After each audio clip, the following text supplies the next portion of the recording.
Kapag natuto ka ng magbuhat ng sarili mong timba, ng sarili mong inumin, malalaman mo yung halaga ng bawat patak na matatapon mula sa pasan-pasan mong timba.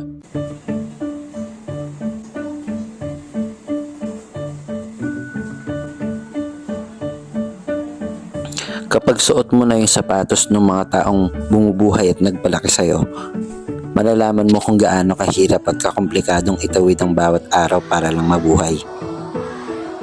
Kapag ikaw na mismo yung naghahabol ng pangkain, malalaman mo kung ilang gusto nila yung hinindian nila matapos mo lang yung mga bagay na dapat mong matapos.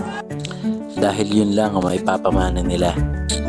Kaya para sa mga nag-aaral o sa mga binubuhay, para sa mga pilit na itinatawid ng mga mama, papa, ate, at kung sino mang tumutustos sa kanila, sana malaman mo yung bawat sakripisyo nila. Balang araw, maiintindihan mo din. Sana masuklian mo sila.